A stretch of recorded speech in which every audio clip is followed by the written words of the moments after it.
राजनीति की बात हो गई। छत्तीसगढ़ में भारतीय जनता पार्टी की सरकार बन गई है और जल्द ही मुख्यमंत्री के साथ ही मंत्रियों का गठन हो जाएगा। लेकिन एक मिचौंग तूफान के कारण छत्तीसगढ़ में चिंता बढ़ गई है किसानों की। बारिश हो रही है जिससे किसानों के लिए परेशानी पैदा हो गई है। बिगड़े मौसम के कारण धान खरीदी भी प्रभावित हो गई।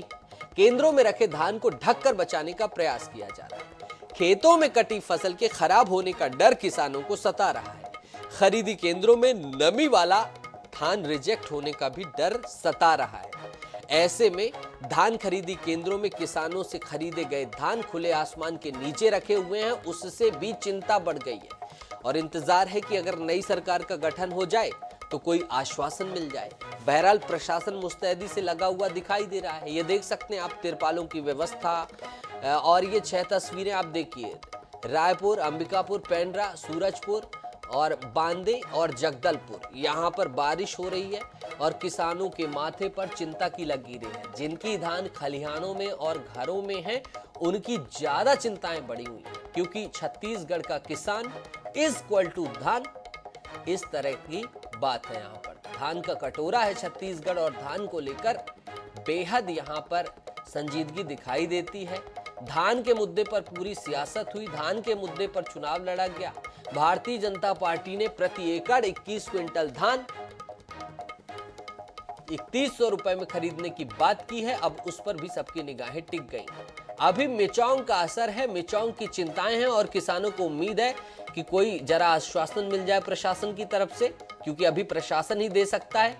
नमी की हमारी धान का क्या होगा, इन सभी संदर्भों में चिंता की लकीरें और सुरक्षा व्यवस्था को लेकर भी चिंताएं हैं सभी की, प्रदेशवासियों की, कि धान को सुरक्षित तरीके से उसे ढक कर रखा जाए ताकि धान का नुकसान ना हो।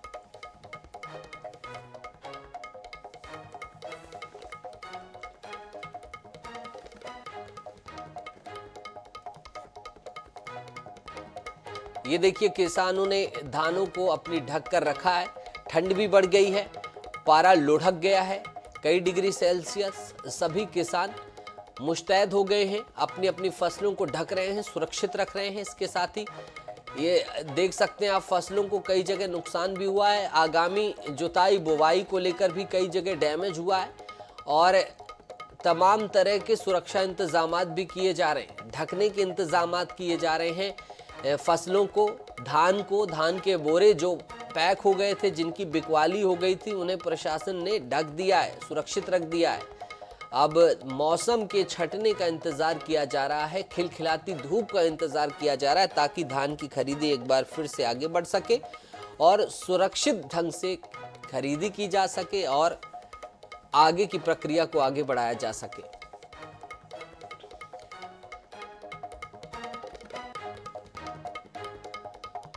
तो भीगा धान, बारिश से नुकसान।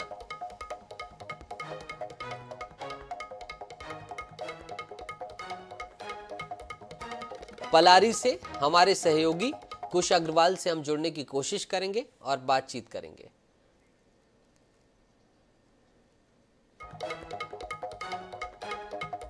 तो कुश हमारे साथ जुड़ गए हैं। कुश, क्या आलम है पलारी में बारिश का, और आप लगता है धान खरीदी केंद्र में है, सुरक्षा के इंतजामात क्या हैं धान खरीदी केंद्र में, और किसानों की क्या क्या चिंताएं हैं, क्या क्या कंसर्न है? कुश।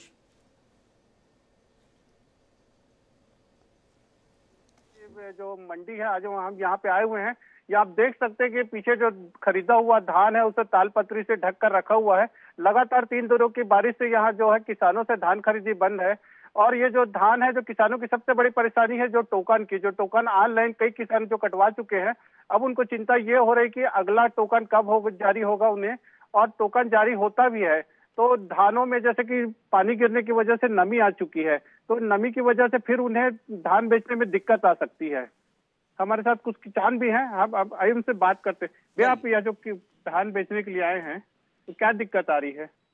हम लोग पहले टोकन कटवा चुके थे और अचानक पानी गिरने से, बारिश होने से हमारा टोकन फैल खा गया है। अब हमको फिर एक नया टोकन देंगे, उसके बाद फिर हम लोग धान बेचेंगे। फिलहाल तो अभी धान में नमी है, उनको भी देखना पड़ेगा। जी, तो किसानों का कहना है कि धान में नमी की वजह से अभी हम लोग कुछ हफ्ते 15 दिन धान नहीं बेच पाएंगे, और इससे टोकन, सबसे बड़ी समस्या जो टोकन की है होती है, तो टोकन ऑनलाइन ही काटा जाता है किसानों को धान बेचने के लिए, तो वो समस्या जो है किसानों को देखी जा सकती है। प्रशासन का क्या पक्ष है? आपकी प्रशासन से बात हुई है? वेदर को लेकर क्या इंतजाम किए हैं? क्योंकि कई तस्वीरें दिख रही हैं कि धान सही ढंग से ढकी हुई नहीं है, तो उन्हें अनाज की चिंता नहीं है क्या? और दूसरा चीज, प्रशासन ने कोई आश्वासन दे रखा है किसानों को नमी के संदर्भ में? अभी तक कोई ऊपर से उनके खाद्य विभाग से कोई निर्देश आया है, या खरीदी जो भी विभाग कर रहा है, कि अभी उस क्षेत्र में कोई भी प्रशासन ने कदम नहीं उठाए? जी, अभी बता दूं कि खाद्य विभाग या प्रशासन की तरफ से अभी तो इस बारे में कोई भी दिशा निर्देश जारी नहीं किए गए हैं। सिर्फ लोकल जो निचले स्तर पे जो सोसाइटी के जो प्रबंधक हैं और जो व्यवस्थापक हैं, उन्हीं को निर्देश दिया गया कि अभी कुछ दिन जहां जहां शेड नहीं है तो धान खरीदी न किया जाए। तो इस कारण वो अगले आदेश का इंतजार कर रहे हैं जो समिति के जो प्रबंधक हैं। ठीक है, कुछ इंतजार रहेगा कि जल्द से जल्द कोई एक्शन लिया जाए और किसानों की चिंता दूर की जाए। फिलहाल आपका बहुत बहुत धन्यवाद इस तमाम जानकारी